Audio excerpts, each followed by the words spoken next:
இன்னைக்கு நாயகன் வந்தோம், அதாவது ரீரிலீஸு. மாமா மிஸ் பண்ணோம். ஆனால் கமலா சினிமாஸ் பெரிய நன்றி. முதல் டிக்கெட் எங்களுக்கு மாமாக்காக எடுத்து வச்சதாக இருக்கட்டும், படம் ஆரம்பிக்கும் முன்னாடி ஸ்லைட் போட்டது, மிஸ் யூ ரோபோ சார் அப்படின்னு போட்டது. தென் செலிப்ரேஷனில் அவர் இல்லை, அவர் இருந்தாருன்னா இதோட அளப்பறையே வேறு மாதிரி இருந்திருக்கும். ரொம்ப மிஸ் பண்ணுறோம். எல்லாருக்கும் வணக்கம். படமா நாயகன் படமா சொல்லும்போது பயங்கரமா இருந்துச்சு. ஏன்னா நான் இந்த படம் ஃபர்ஸ்ட் டைம் தியேட்டர்ல பார்க்குறேன். ஆனா என்ன ஒரு பெரிய வருத்தமை தாண்டி ஒரு வெற்றிடம் இருக்கு அப்படின்னா அப்பா இல்லாததுதான். அவர் இருந்திருந்தாலும் இந்த செலிப்ரேஷன் எல்லாமே வேற மாதிரி இருந்திருக்கும். ஸோ முதல் படம் அவர் இல்லாம நான் பார்க்கறப்ப ரொம்ப கஷ்டமா இருக்கு.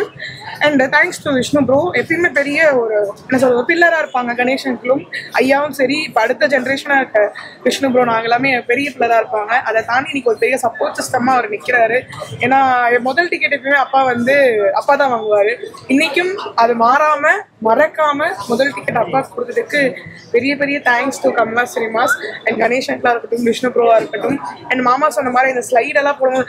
மற்றவங்களுக்காக அப்பா ஸ்லைடு போட்டிருக்காங்க, மற்றவங்களுக்காக விஷ்ணு ப்ரோ டீம் வந்து எடிட் பண்ணி ஸ்லைடெல்லாம் போட்டிருக்காங்க. பட் முதல் முறையா அவருக்காக போடுறாங்கன்றப்போ ஒரு மாதிரி இறுக்கமா இருந்துச்சு. But thank you so much. கண்டிப்பா அப்பா இருந்து எந்த லெவல்ல சப்போர்ட் பண்ணுவாங்கன்னா அந்த சப்போர்ட் வந்து என்னைக்குமே to the Kamala cinemas and Vishnu bro என்கிட்ட இருந்துகிட்டே இருக்கும். நான் அதை மாமாட்ட சொல்லிட்டு இருந்தேன், எல்லாரோட விசில் சத்தம் ஆறாவாரம் கேட்டுட்டே இருக்கு மாமா, அப்பாவோட மட்டும் கேட்க மாட்டேங்குது. ஏன்னா அவரோட விசில் சத்தம் அவரோட ஆறாவாரம் வித்தியாசமா இருக்கும், ஒரு மாதிரி டிஃப்ரெண்டா இருக்கும். அப்பாது மட்டும் இல்லை அப்படின்னு அந்த ஒரு பெரிய மிஸ்ஸிங் ஃபீலிங் இருக்கு. பட் அவர் மேல சாமி கிட்ட இருந்து எங்களை கைட் பண்ணுவாருன்ற நம்பிக்கை பெருசா இருக்கு. தேங்க்யூ. செம்மையா இருந்துச்சு. ஆல்ரெடி ஒரு 1000 வாட்டி பார்த்துருப்பேன், இன்னும் 2000 வாட்டி பார்க்க ஆசைப்படுறேன்ற மாதிரி படம் தான். சேஞ்ச்லாம் எதுவும் பண்ணல ப்ரோ, அதே படம் தான். யூடியூப்ல இருக்க அதே பிரிண்ட் தான். ஏஐல கொஞ்சம் என்ஹான்ஸ் பண்ணிருக்காங்க, அது சூப்பரா இருக்கு, நல்லா இருக்கு. நல்லா சாங்ஸ் ராஜா ப்ரோ, ராஜா என்ன குறை சொல்ல முடியும், சூப்பரா இருந்துச்சு. ஒன் மோர் நிலா அது வானத்து மேலே பாட்டு போட்டாங்க, நல்லா இருந்துச்சு. பட் எக்ஸ்பீரியன்ஸ் சூப்பரா இருந்துச்சு, நல்லா இருந்துச்சு. எவ்வளவு என்ஜாய் பண்ணீங்க நீங்க? எக்ஸ்பெக்ட் பண்ணதா நிறைய வாட்டி பார்த்துட்டேன் படத்தை. தியேட்டர்ல பாத்துட்டீங்க, எப்படி இருந்துச்சு? சூப்பரா இருந்துச்சு.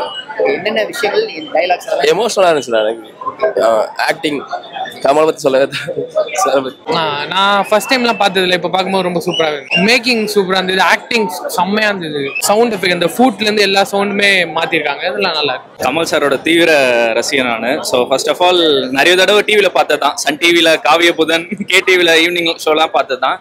இருந்தாலும் வெள்ளித்திரையில் தலைவரை தரிசனத்துக்காக வந்திருக்கோம். இதுக்காக பெங்களூர்லேருந்து வந்திருக்கேன். ரீரிலீஸ் படம் நைட்டு பஸ் ஏறி காலையில் வந்தேன், ரெடி ஆகிட்டு ஃபர்ஸ்ட் ஷோ வந்திருக்கேன். ஃபுல்லாக தான் சொன்ன மாதிரி ஏற்கனவே டிவியில் பார்த்ததா இருந்தாலும் மற்ற கமல் சார் படத்திலே நாயகன் ஏன் ஸ்பெஷல்னா இதில் வர ஒரு டைலாகும் மனசில் பதிஞ்சிருக்கும். நீங்கள் நல்லவரா கெட்டவரா, 4 பேருக்கு நல்ல நிறைய டைலாகு.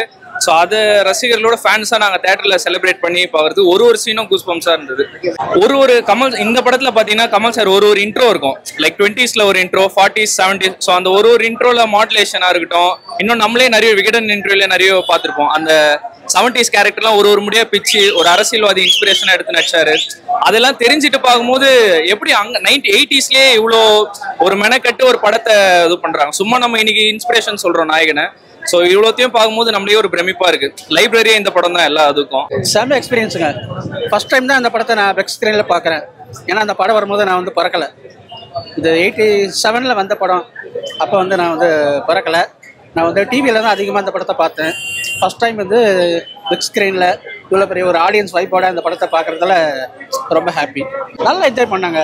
இது ஒன்று ஃப்ரேம் பை ஃப்ரேம் வந்து கமல் சாரோட ஆக்டிங், அந்த கமல் சாரை நாங்கள் பார்க்கல, அந்த கேரக்டரை தான் நாங்கள் வந்து படம் முழுக்க பார்த்தோம். இப்போ 2K கிட்ஸ்லாம் வந்து நல்லா என்ஜாய் பண்ணி பார்க்குறாங்க. அவங்களுக்காக தான் அந்த படத்தை மோஸ்ட் வந்து ரீரிலீஸ் வந்து பண்ணியிருக்கிறாங்க. நாங்கள் என்ஜாய் பண்ணுறதை விட அவங்க தான் வந்து நல்லா என்ஜாய் பண்ணி பார்க்குறாங்க படத்தை. ஓகே, சவுண்ட் எஃபெக்ட்லாம் கொஞ்சம் நல்லா அந்த பழைய பேக்ரவுண்ட் ஸ்கோர் தான். இப்போ இதுக்கு டெக்னாலஜிக்கு ஏற்ற மாதிரி சவுண்டு அந்த எஃபெக்ட் மட்டும் நல்லா மாற்றிருக்காங்க. அது போக அந்த இளையராஜா பிஜிஎம் படத்தை ஃபர்ஸ்ட்ல இருந்து லாஸ்ட் வரைக்கும் படத்தை மொத்தமாக தூக்கி கொண்டு போகிறதே இளையராஜாவோட பிஜிஎம் தான். இது வந்து அவரோட 400வது படம்னு ஸ்லைட்டில் போட்டாங்க. பார்க்கும்போது எனக்கு தெரியுது, அப்பா இந்த படமே 400 வரைக்கும் பண்ணியிருக்காங்களா அந்த எனக்கு வந்து ஒரு ஆச்சரியமாக இருந்தது. இளையராஜாவால் வந்து அவ்வளோ படங்கள் எப்படி வந்து பண்ண முடிஞ்சது. ஏன்னா அந்த காலகட்டத்தில் எல்லா படங்களுக்குமே வந்து இளையராஜா தான் மியூசிக் பண்ணியிருந்தாங்க. இந்த படம் அவரோட 400வது படம்னு நான் வந்து பார்க்கும்போது தான் எனக்கு தெரியுது. இன்னும் சொல்லப்போனால் எனக்கு வந்து கமல் சாரோட ஆக்டிங் தான் அந்த படத்தில் வந்து ரொம்ப பெஸ்ட்டு. முதல் தடவையா ஒரு ஆக்டர் அழுவுறதுக்கு சோக சீனுக்கு விசில் அடிச்சு கைத்தட்டி கொண்டாடி பார்த்த படம்னா இதுதான். 5 டைலாக் பேசினா கத்துவாங்க, கை தட்டுவாங்க, விசில் அடிப்பாங்க.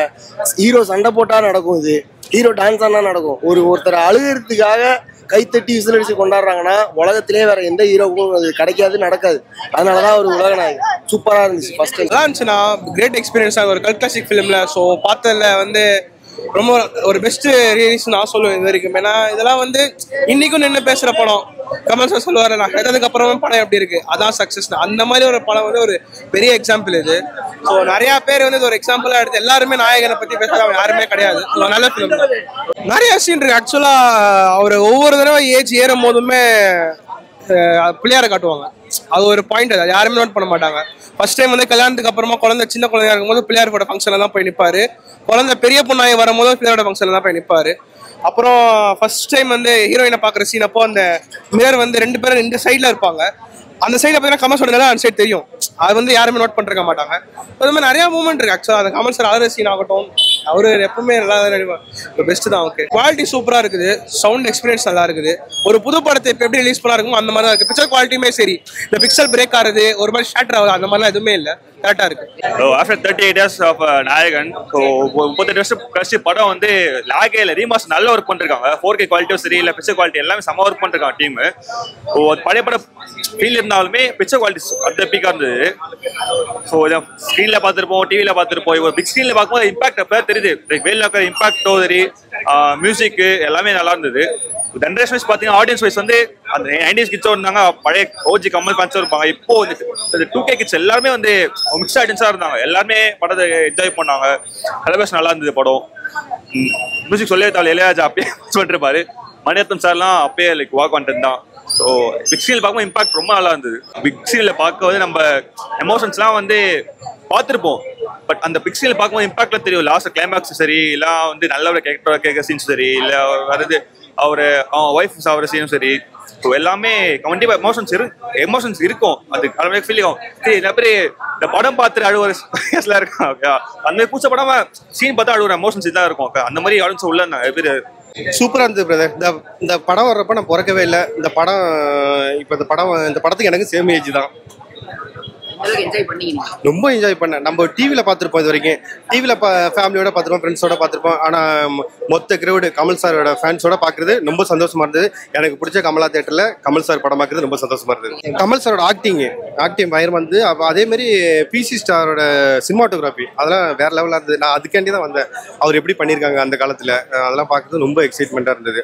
ஃபர்ஸ்ட் வந்து ராஜேஷ் சார் மியூசிக்கு அது சொல்லியே ஆகணும். ராஜேஷ் சார் மியூசிக் பேக்ரவுண்ட்லாம் வெறித்தனமாக இருந்தது. நான் நிறைய டைம் கண் கலங்கிட்டேன். தேட்டரில் உள்ளவங்க எல்லாருமே கலங்கிட்டாங்க. தென்பாண்டி சீமையில் அதான் இருக்கட்டும், நிலா அந்த வானத்து போல அது வேற லெவலாக இருந்தது. ராஜேஷ் சார் வாய்ஸில் அது ஒன்ஸும் ஒரு போட்டாங்க.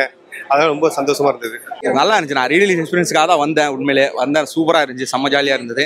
நல்ல படங்களை தேட்டரில் பார்த்து என்ஜாய் பண்ணுங்க. இப்போ வர படங்களுக்கு ரீரிலீஸ் படங்கள் எவ்வளோ பார்க்கலாம், நல்லா இருக்குது. நான் சொன்ன மாதிரி தான் ஃப்ரேம் பை ஃப்ரேம் பார்க்கணுன்னு தான் வந்தேன். நான் சீரியஸாக ஃபோனில் இந்த படத்தெல்லாம் வந்து பார்த்துருக்கேன். நல்ல படங்கள். நான் இது வந்து ஒரு ஃப்ரேம் பை பார்த்தா நல்லாயிருக்கும். அந்த கேமராமேன் வந்து எவ்வளோ கஷ்டப்பட்டிருக்காரு ஒரு ஷாட்டுக்கும், அதே மாதிரி டேரக்டர் எவ்வளோ கஷ்டப்பட்டிருக்காரு. கமல் சாரோட ஆக்டிங் வந்து நல்ல ஒரு எலிவேஷனாக தெரியும். நம்ம ஃபோனில் டிவியில் பார்த்தாலும் அதை வந்து ஃபுல் ஃப்ளெஜ்டாக ஒரு படமாக பார்த்தோம்னா நல்லாயிருக்கும், சூப்பராக இருக்கும். அந்த மாதிரி வந்து பார்க்கறதுக்காக தான் வந்தேன். அது வந்து ஃபுல்ஃபில் அதுதான் மேக்ஸிமம். தான் நான் வந்து நாயகன் அதான் சொன்ன மாதிரி நாயகன் வந்து டைட்டில் போடும்போது ஃபார்வர்ட் பண்ணி தான் பார்ப்பேன். இப்போ தான் தெரியுது அது வந்து தேட்டரில் பார்க்கும்போது தான் 400வது படம் சொல்லிட்டு இளையராஜாக்குன்னு போட்டிருந்தாங்க. அப்போ தான் 400வது படம் மாடா இளையராஜாக்குன்னு சொல்லிட்டு பார்த்தேன். அதெல்லாம் இப்போலாம் நான் பார்க்கல. அது நல்லா சர்ப்ரைஸாக இருந்துச்சு. அதுக்கப்புறம் வந்துட்டு அவரோட ஆக்டிங் வந்து பயங்கர சர்ப்ரைஸ். இவ்வளோ பண்ணியிருக்காரு டீட்டெயிலிங். அப்போ வந்து தேட்டரில் பார்த்தா தான் அதுக்கு உண்டான வந்து ஒரு இது கிடைக்குது. நம்மளுக்கு ஃபோனில் பார்த்தாலும் அது வந்து மேக்ஸிமம் அவ்வளோவா கிடைக்காது, டிவியில் பார்த்தாலும் கிடைக்காது. வந்து ஃபோனில் ஃபேன்ஸோட தேட்டரில் ஃபேன்ஸோட பார்க்கும்போது நான் ஆல்ரெடி எனக்கு தெரிஞ்ச விஷயம் தான். எனக்கு கிளைமேக்ஸ் தெரியும், நம்ம ஆல்ரெடி பார்த்தாச்சு. ஸோ அதில் வந்து தேட்டரில் பார்க்கும்போது அது கூஸ்பம் மூமெண்ட் தான். ஒரு மாதிரி அது வந்து ஆளை போட்டு அழுத்திருச்சு. நல்ல ஒரு படம். அது ஒன்ஸ் மோர் போட்டுன்னு இருந்தாங்க. அது வந்து மேக்ஸிமம் அந்த பாட்டெலாம் வந்து யாருக்குமே ரைமிங் இப்போ வர பாட்டில் எல்லாரும் பாடிடுவாங்க. அதை வந்து பாட்டை வந்து உள்ளே வந்து பாட்டை கட் பண்ணி ஆடியன்ஸை பாட விட்டு திரும்ப பாட்டு போட்டு அதெல்லாம் பண்ணாங்க. அது வந்து அந்த பாடல்கள்லாம் வந்து யாரும் அவ்வளோ ரசிக்க மாட்டாங்க. அதாவது யாருக்கும் தெரிஞ்சிருக்காது, அதோட வரிகள் தெரிஞ்சிருக்காது. அதனால அந்த பாட்டை வந்து கட் பண்ணி போட்டாங்க தேவையில்லாமல். அது அப்படியே ஃபுல்லாக போட்டிருந்தாலே படத்தில் நல்லாயிருக்கும். சூப்பராக இருக்கும். படம் ஏற்கனவே நிறைய வாட்டி பார்த்தது தான். ரொம்ப ஹார்ட் அண்ட் கமல் ஃபேன். ரீலீஸோட பார்க்கும்போது ஆடியன்ஸோட பார்க்கும்போது ரொம்ப ஹாப்பியாக இருந்துச்சு, ரொம்ப எமோஷனலாக இருந்துச்சு. பர்ஃபார்மன்ஸ் ஒரு 32 இயர்ஸ் இருக்கும் அப்போ கமல் சார் பண்ணும்போது. அவ்வளோ கெட்டப்ஸ் இருக்கும் அதில், வேரியேஷன் அண்ட் ஒரு தீம் மியூசிக்கில் அப்படி புதுசாக இருக்கும். பேக்ரவுண்ட் ஸ்கோரில் ஃபிலிம் எப்படி மூவ் பண்ணலான்றதெல்லாம் இந்த படம் தான் ஒரு பெஞ்ச் மார்க் செட் பண்ண படம். இதுக்கு முன்னாடி வந்த படங்களும் இதுக்கப்புறம் வந்த படம் இந்த தாக்கம் அதிகமாக இருக்கும். ஸோ அதனால ஒரு லவ் தீம்னா அப்படி இருக்கும், ஒரு பேக்ரவுண்ட் ஸ்கோரில் எப்படி நீங்கள் கதையை நகர்த்தலாம், பர்ஃபார்மன்ஸ்னால் ரியலிஸ்டிக்காக எப்படி இருக்கணும். சும்மா கதறி அழறது இல்லை. ஒரு இன்டர்வியூவே பார்த்துருக்கேன், தெரியாமல் அழறதுன்னு சொல்லியிருப்பாங்க. கமல் இத்தனை நாளாக ரொம்ப ஸ்ட்ராங்காக இருந்தாலும் தன்னால பையன் இறந்துட்டான், அது கில்ட்டில் அழுவார். அந்த மாதிரி பர்ஃபார்மன்ஸ்லாம் இது வரைக்கும் யாரும் தொட்டதே கிடையாது. இன்னொருத்தர் தொடுவார்னா அது கமலே தான் தொட முடியும். படத்தை ரிலீஸ் பண்ண மாட்டாங்களான்னு வெயிட் பண்ணிட்டு இருக்கேன். அதே மாதிரி ஒரு கல்ட்டு கிளாசிக் தேட்டரில் வந்த உடனே தேட்டருக்கு வராமல் தேட்டருக்கு வந்தாச்சு. படத்தை ஒரு ஃபீல் பண்ணலாம். இந்த படத்தை குறிப்பாக இந்த படம் பார்க்கும்போது ஒரு வாழ்வியல், மனுஷன் பிறந்ததுலேருந்து இறக்குற வரைக்கும் இருக்கக்கூடிய ஒரு வாழ்வியல். அதில் இந்த வரதராஜ முதலியார்ன்ற ஒரு கேரக்டரை இன்ஸ்பயர் பண்ணி இந்த படத்தை எடுத்துருக்காங்க. அதே மாதிரி ஃபர்ஸ்ட் ஃப்ரேமில் ராஜா சார் பாட ஆரம்பிச்சார். அங்கேயே அப்படியே ஃப்ளாட்டாக உள்ள உட்காந்துருக்காங்க. இந்த படத்தை அப்படியே நம்ம ஃபீல் பண்ணி உணர்ந்துக்கிட்டு அப்படியே நம்ம ரசிச்சுட்டே பார்க்கலாம். இந்த ஒரு பக்கம் இன்னொரு மணி சார், இன்னொரு பக்கம் பார்த்தீங்கன்னாக்கா நம்மளுக்கு கமல் சார், ஒரு பக்கம் ராஜா சார், 3 பேரையும் அப்படியே பிரிச்சுட்டு இருக்கோம். இது இல்லாமல் கூட இருந்த கேரக்டர் ஆர்டிஸ்ட் எல்லாருமே ஒரு படத்தில் உளமாற உழைச்சிருந்தாதான், ஒரு படத்துக்கு உண்மையாக உழைச்சிருந்தா தான் வரும் இந்த மாதிரி ஒரு படம். இது ஒரு கிளாசிக்கான படம். இது நீங்கள் இன்னும் ஒரு 100 வருஷம் கழிச்சு, வாலி சார் சொன்னது தான் ஒரு ஸ்டேஜில், இன்னும் 200 வருஷம் ஆனாலும் கமலஹாசன் வாழ்வான்னாரு. அதே மாதிரி இன்னும் 100 வருஷம் 200 வருஷம் கழிச்சு ரிலீஸ் பண்ணாலும் இந்த படம் அதே தரத்தில் தான் இருக்கும், எந்த விதத்திலும் தரம் குறையாது. மணி சாரோட அந்த திரைக்கதை வசனம் கதை ஏன் சொல்லனா, காட்ஃபாதரோட இன்ஸ்பயர் பண்ணது தான். அதுக்கப்புறம் அவரும் கொஞ்சம் இங்கே வரதராஜா முதலியார் அந்த கதையை வச்சு இது பண்ணியிருக்காரு. நீங்கள் எப்படி வேர்ல்டு சினிமாவுக்கு ஒரு காட்ஃபாதரை டெம்ப்ளேட்டாக எடுத்து நீங்கள் காட்டலாமோ, நான் பெருமையாக காட்டுவேன் இந்தியன் சினிமாவுக்கு என்னோட தமிழில் இருக்கிற நாயகனை தான் நான் டெம்ப்ளேட்டாக காட்டுவேன். அப்படி வீட்டில் நிறைய 30-35 வாட்டி கிட்ட பார்த்துச்சு கமல் சார் ஃபேன் நான். நீங்கள் சின்ன இடத்துலலாம் அவர் ஆக்டிங் பண்ணிட்டு போவார். அவர் கொஞ்சம் காலகட்டம் வரைக்கும் அந்த பீடாவே போட மாட்டார். அந்த பீடா போட்டதுக்கப்புறம் அந்த பீடா போடாமல் அவர் எந்த இடத்துலையுமே இருந்திருக்க மாட்டார். அந்த பீடா போட்டு அந்த வாயை கொதப்பின்னு தான் பேசுவார், எல்லா இடத்துலையுமே கொதப்பின்னு தான் பேசுவார். ஓகேங்களா? அந்த ஃபர்ஸ்ட் சீனில் அவர் அவர் போலீஸ்காரன் பிடிச்சி அடிச்சதுக்கப்புறம் அந்த வாய் இப்படி கோணையாகவே இருக்கும். அது அவங்க தங்கச்சியை பார்க்குற வரைக்குமே அந்த வாய் அப்படியே கோணையாக தான் இருக்கும். அந்த கண்ணை அந்த சன்லைட் இப்போ நைட்டு ஃபுல்லாக போலீஸ் ஸ்டேஷனில் வச்சு அடிச்சிருப்பாங்க. அடுத்த நாள் அந்த சன்லைட் அவர் பார்க்கும்போது அவர் கண்ணை ஒரு மாதிரி பண்ணுவார். அதெல்லாம் வேற லெவலில் இருந்ததுண்ணா. ஸோ படம் டோட்டலாகவே தேட்டரில் பார்க்கும்போது எனக்கு ஒரு மாதிரி மேஜிக்கலாக இருந்ததுண்ணா. எனக்கு அந்த வேர்ல்டுக்குள்ளேயே நான் போயிட்டேன். நான் உங்களை சில படம் தான் நீங்கள் அந்த படத்துக்குள்ளே எடுத்துகிட்டு போனீங்க, பார்த்துட்டு வந்துடலாம், அதெல்லாம் ஓகே. நாயகன் மாதிரி படம் தான் உங்களை அந்த வேர்ல்டுக்குள்ளே எனக்கு வெல்நாயக்கர் கேரக்டர் கூட எனக்கு ட்ராவல் பண்ண மாதிரி ஒரு ஃபீல். நான் கண்டிப்பாக இன்னொரு வாட்டி ஈவினிங் ஷோ எடுத்துருக்கேன். நான் கண்டிப்பாக இன்னொரு வாட்டி வருவேன்.